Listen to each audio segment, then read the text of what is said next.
কথায় আছে না, যেখানে বাঘের ভয় সেখানেই সন্দেহ হয়। আমার ক্ষেত্রেও তাই হলো, কারণ সিগারেটে টান দিয়ে পেছনে ঘুরতেই দেখি নিশি পিছনে দাঁড়িয়ে আছে। আমি নিশির দিকে তাকাতেই নিশি আমার দিকে রাগি চোখে চোখ বড় বড় করে তাকালো। ওর তাকানো দেখে আমি ভয় পেয়ে গেলাম। মনে মনে বললাম, আজ আমারে খাইছে। তারপর নিশি রাগি গলা আমাকে বলল, ভাইয়া এসব কি? আমি বললাম, কি কি কি কি কিছু না বোন।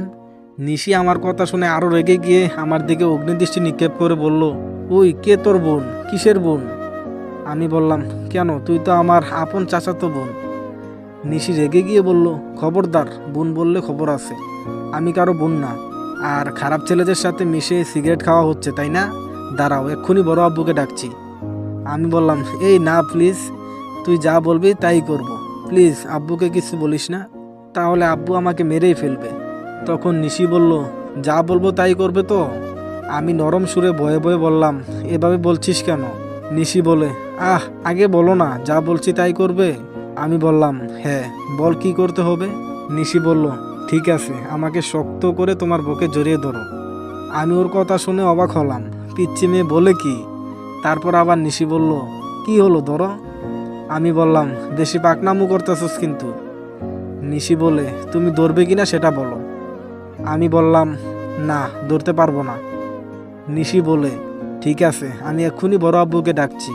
দূর, এই পিচ্চি বেডি দেখে ব্ল্যাকমেল করার ওস্তাদ।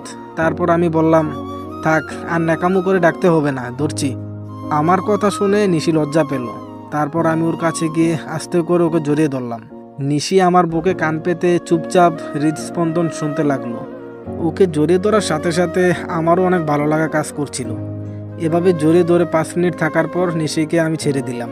তারপর বললাম, হইছে তোর, এবার খুশি? নিশি বলল, না হয়নি। আমি বললাম, আবার কি? নিশি বলে, আর একটা ছোট্ট আবদার আছে। আমি ওর দিকে জিজ্ঞাসা দৃষ্টিতে তাকালাম।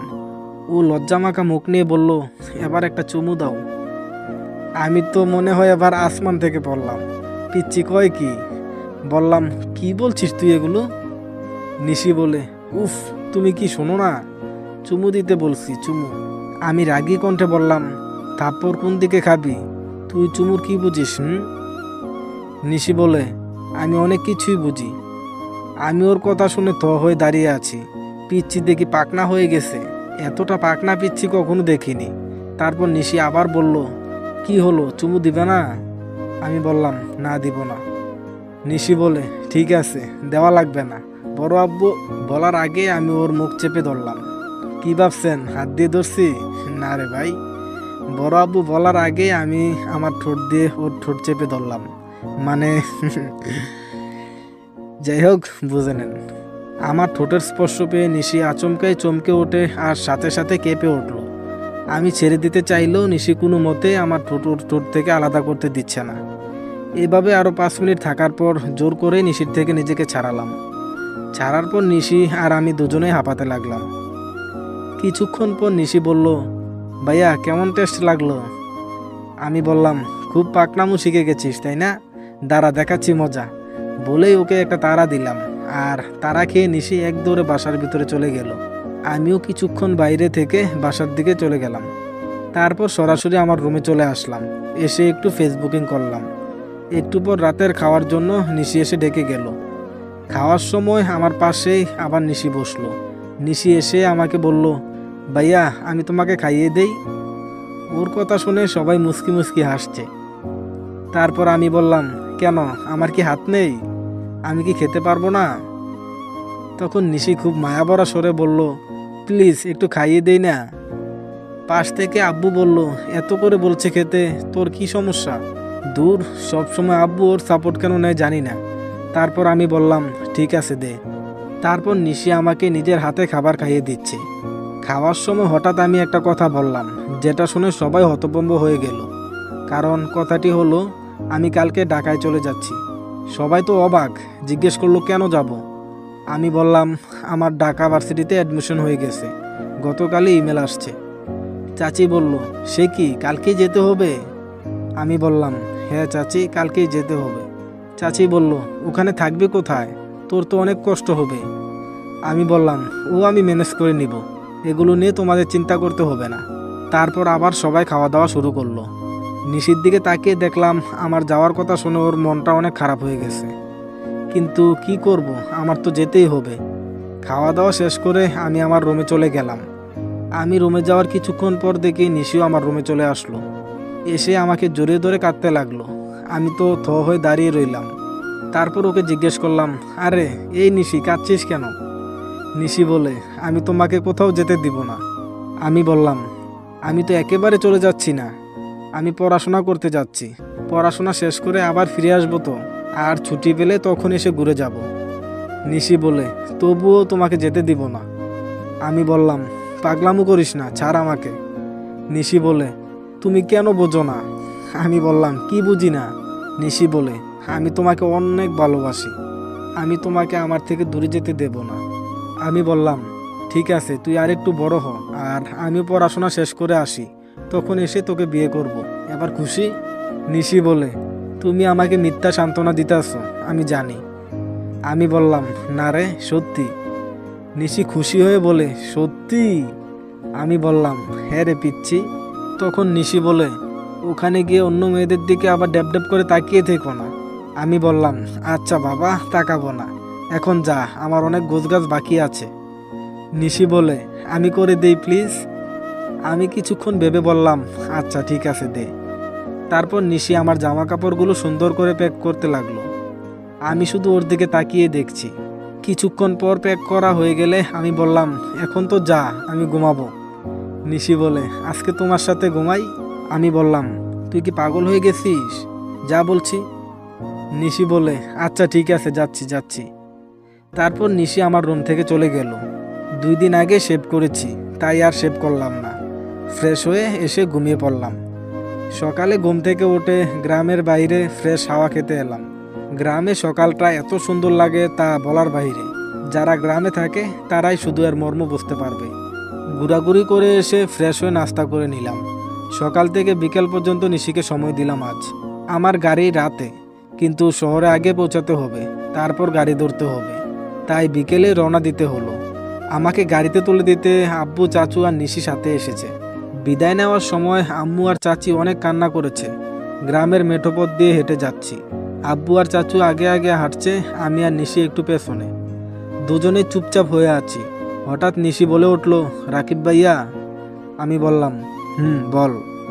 নিশি বলে, প্লিজ আমাকে ভুলে যেও না। আমি বললাম, এভাবে বলছিস কেন? নিশি বলে, এমনি মনে হলো তাই। আমি বললাম, ও আচ্ছা, তোর জন্য কি আনবো বল? নিশি বলল, যা চাই তাই দিবে। আমি বললাম, হ্যাঁ বল, কি চাস? নিশি বলে, সত্যি তো? আমি বললাম, এরকম করছিস কেন, বল না কি চাস? নিশি নিশ্চুপ হয়ে আছে। আমি বললাম, এরকম করছিস কেন, বল না কি চাস? নিশি বলে, তুমি শুধু তোমাকে নিয়ে আসবে। আমি ওর কথা আর কিছুই না বুঝে বললাম, মানে? নিশি বলে, মানে যেভাবে যাইতেছ আমি চাই সেভাবেই ফিরে আসো। আমি বললাম, ব্যাস শুধু এতটুকুই? নিশি বলল, আমার কাছে এটাই অনেক বড়। আমি শুধু অবাক হয়ে ভাবছি, এত ছোট মানুষ এত হার্ট টাচিং কথা কেমনে বলে। তারপর নিশি বলল, কি হলো, চুপ কেন? আমি বললাম, না এমনি। ওকে কথা দিলাম যেভাবে যাচ্ছি সেভাবেই নিজেকে ফিরিয়ে আনবো। তারপর দুজনে হাঁটতে হাঁটতে যেখানে গাড়ি পাওয়া যায় সেখানে এসে আব্বু আর চাচু এক রিক্সায়, আমি আর নিশি আরেক রিক্সা নিলাম। নিশি আজকেও আমাকে ধরে বসলো। আজকে আমি আর বাধা দিলাম না। অবশেষে পৌঁছে গেলাম বাস টার্মিনালে। এখান থেকে আমাকে একাই যেতে হবে। আব্বু আর চাচুর থেকে বিদায় নিলাম। ওনারা একটু দূরে দাঁড়িয়ে আছে, আর নিশি আমার কাছেই আছে। তারপর আমি নিশিকে বললাম, আচ্ছা যাই তাহলে নিশি, ভালো থাকিস, নিজের যত্ন নিবি। নিশি বলে, যাবে তাহলে? আমি বললাম, যেতে মন না চাইলো তবু যে যেতে হবে রে। নিশি বলল, ওকে, ভালোভাবে যেও, নিজের যত্ন নিবে কিন্তু। আমি বললাম, আচ্ছা। তারপর আমি ঘুরে চলে আসতেছি, প্রায় গাড়ির কাছে চলে আসছি। এমন সময় নিশি আবার পেছন থেকে ভাইয়া বলে ডাক দিল। আমি হাঁটা বাদ দিয়ে থমকে দাঁড়ালাম যে নিশি এভাবে আবার ডাকছে কেন, কি হলো আবার ওর?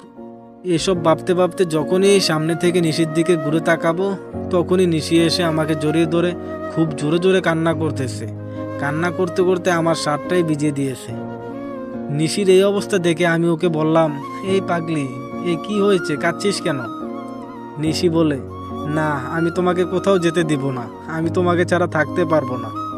আমি বললাম, ওই পাগলি, আমি কি একেবারে চলে যাইতেছি নাকি? আমি তো আবারও আসবো। নিশি বলে, তারপরও। আমি বললাম, ওকে বাবা, এখন তো কান্নাটা থামা, আর মুখটা একটু উপরে ওঠাতো। নিশি কান্না করতে করতে বলল, কেন? আমি বললাম, দেখবো তুই কান্না করলে তোকে কেমন দেখায় তাই। নিশি বলল, আমার কষ্ট হচ্ছে আর তুই মজা নিতেছো তাই না? আমি বললাম, আরে না, তোর কষ্ট হলে তো আমারও কষ্ট হয়। নিশি বলে, কষ্ট হলে তো আর এই কথা বলতা না। আমি বললাম, সরি, এখন একটু কান্নাটা থামিয়ে তোর মুখটা উপরে তুলতো। তুললাম, বলো কি বলবে। নিশি যখনই এই কথাটা বলল, তখনই আমি ওর কপালে একটা ছোট্ট করে ভালোবাসার পরশ এঁকে দিলাম। আর নিশি আমার এই স্পর্শ পেয়ে ওর চোখ দুটো বন্ধ করে ফেললো। মনে হলো ওর ভেতর দিয়ে কারেন্ট বয়ে গেল। নিশি আমার মাথাটা ধরে ওর কপাল থেকে নামিয়ে ধীরে ধীরে আমার মাথাটা উপরে তুলে ওর মুখের সামনে ধরল। নিশির শ্বাস প্রশ্বাস আমি সম্পূর্ণরূপে শুনতে পাচ্ছি। নিশির নিঃশ্বাসের গতিটা ধীরে ধীরে বেড়ে যাচ্ছে। ও আমার মাথাটা ধীরে ধীরে ওর মুখের কাছে নিয়ে যাচ্ছে। আমিও কিছুটা ঘোরের মধ্যে চলে যাচ্ছি। নিশি ওর চোখটা ধীরে ধীরে বন্ধ করছে। আমি বুঝতে পারলাম নিশি আমার নেশায় পাগল হয়ে গেছে। তাই আমিও নিশির মাথায় হাত দিয়ে ওর মুখটা ধীরে ধীরে কাছে টানতেছি। দুজনে যখন প্রায় দুজনের মুখের কাছাকাছি, তখন নিশি ওর চোখ দুটো বন্ধ করা অবস্থায় আমার ঠোঁটে ওর ঠোঁট দুটো লাগিয়ে দিল। আর যখনই ওর ঠোঁট আমার ঠোঁটে পড়লো, তখন আমার সারা শরীরটা কেমন যেন একটা করে উঠলো। আর এই সময় আমি ওর ঠোঁট দুটো আমার ঠোঁট দিয়ে আরো জোরে চেপে ধরলাম। নিশিও কেমন যেন পাগলের মতো আমাকে জড়িয়ে ধরলো।